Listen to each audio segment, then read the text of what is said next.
Hello guys, it is Monday, and as all of you know, that means I have my fantasy basketball recap. I faced this team that is not really that good, and I came out with a 6-2 victory, which also means one thing: I tied in a category. And that category this week was field goal percentage. As you can see, tied in field goal percentage right here,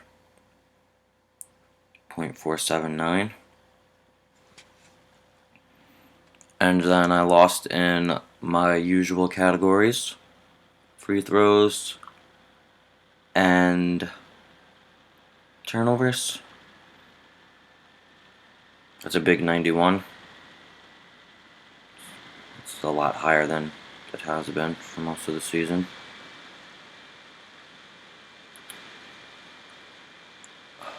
My free throw percentage wasn't bad this week, but again, this kid's team was just better. My players amuse me. They amaze me. That's what I meant to say.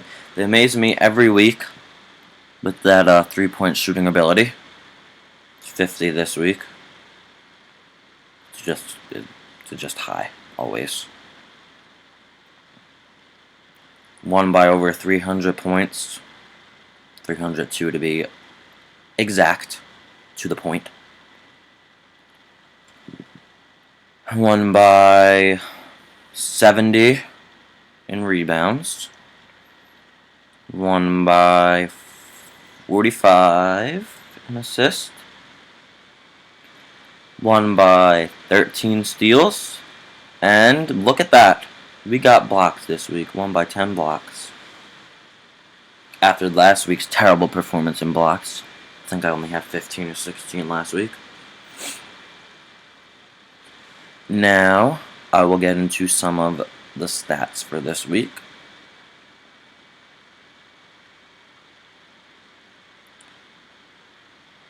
Field goal percentages look pretty good across the board, with the exception of Smith, who's below 40, and Marshall, who is below 30.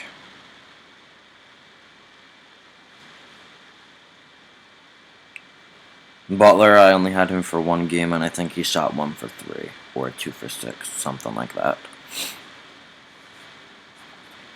Free throw percentages are looking good, with the exception of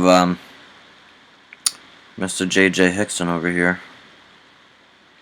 Under 20%. I guess that's cool. Threes, of course, are always looking good. We had Ariza lead the team in threes again with 13. Followed by Thompson and Augustine with 8.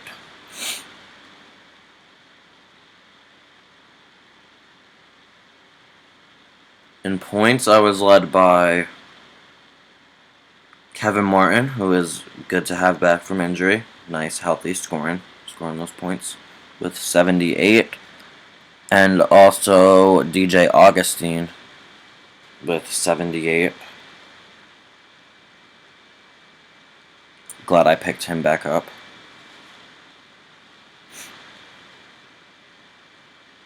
And then I had a couple other players in the 70s, Josh Smith and Klay Thompson. Curry wasn't up there in points this week. He had a little bit of a battle injury. Injury. Battle with injury. He had a little battle with an injury to his ankle this week. But he still played in the games later on in the week, so we're good on that front. We also have in rebounds being led finally for once by Dwight Howard with 48. He had a big rebounding week. Also forgot to mention Dwight Howard had 73 points. which was actually second on my team, or third, since there was a tie for first. 48 rebounds was the high, and no one else really had that solid of a contribution in rebounds. Josh Smith had 33. I was led in assists this week by Kendall Marshall with 52, which he better be leading my team in assists every week, or I'm going to be dropping him, because that is the only reason why he is on my team. He is on my team to get assists, because he can't do anything else. Led in steals this week by Kawhi Leonard with 11. Defensive showstopper. Those 11 steals. And then had a couple other solid contributions. Taj Gibson, Steph Curry with 4. And then a whole bunch of people with 3. I was led in blocks by Josh Smith and J.J. Hickson with 8. Followed by none other than the defensive showstopper, Kawhi Leonard, with 6. And guess who led my team in turnovers this week? Dwight Howard! Yay, Dwight Howard! Leading the team in turnovers with 15. Way to go, you bum. I will just never understand how a center can get that many turnovers in a week. Like 13 for a point guard, that makes sense. 15 for a center, that does not make sense to me. It doesn't make any sense. But we're gonna get over that. This kid's team was led by James Harden.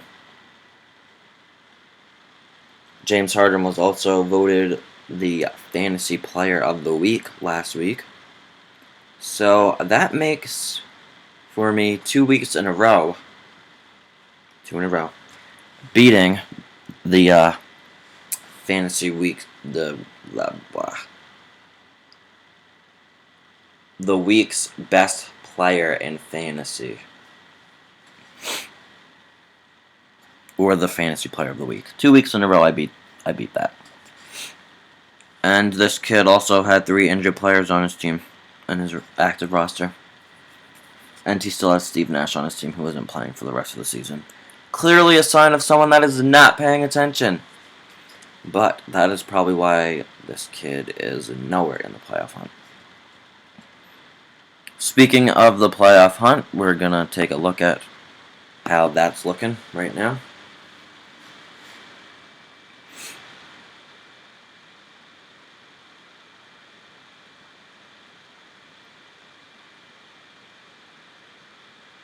It looks like I have been joined in the playoffs with NAOA and Joseph, both clinching playoff spots. My lead in this league dropped half a game last week due to the tie.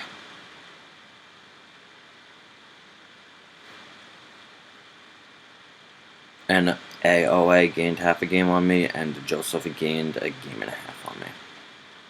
And Joseph also beat Ricky last week 8-1, which was big for him. He needed that little morale booster. Good for Joseph. Good for him. I can't talk bad about Joseph. He had a good week last week. But he's still stuck in third.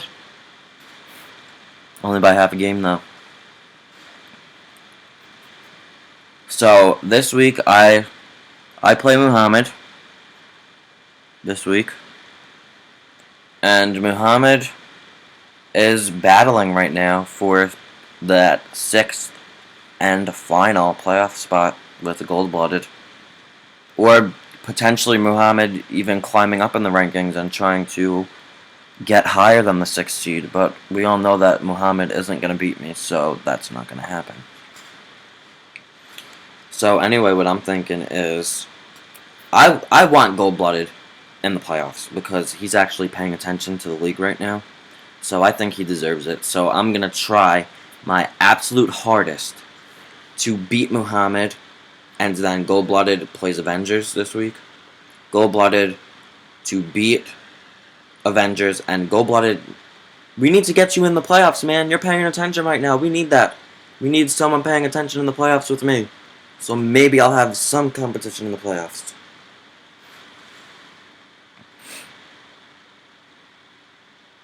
Because he's trying. He really is trying to get in there, so I think he should get in there. But right now, he is 7 games out with only 1 week remaining, so he needs to win either 8-1 or 7-2 while also having me win 8-1 or 7-2. Which we all know. We all know that I am 100% capable of winning 8-1 or 7-2. Or even 9-0. I'm actually, no. Scratch that. I don't have the capability of winning 9-0. But 8-1 or 7-2, I have the absolute capability to do. And last week, Gold-Blooded actually won 7-2. So he has the capability of doing it too. So hopefully we can do that this week. I'm just going to take a look at my schedule and see how I did against Muhammad the other time I played him. The other time I played Muhammad was actually a close 5-3. But I'm going for you. I'm going for you, Gold-Blooded. I'm gonna do it. I'm gonna get you into these playoffs.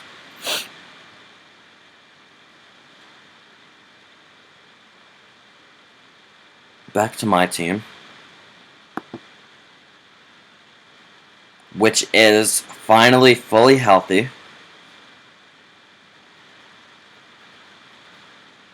Fully healthy, right on time for the playoffs, which is good.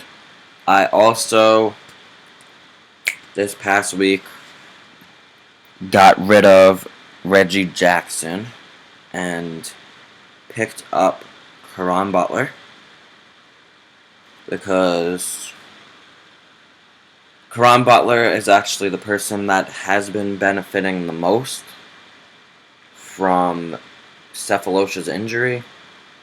He's been getting more minutes, so I decided to pick him up.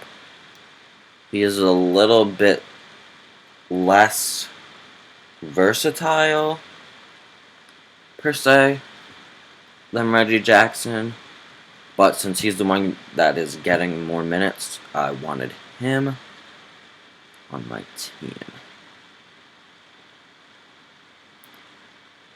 And that's all I got for you for today. Goodbye.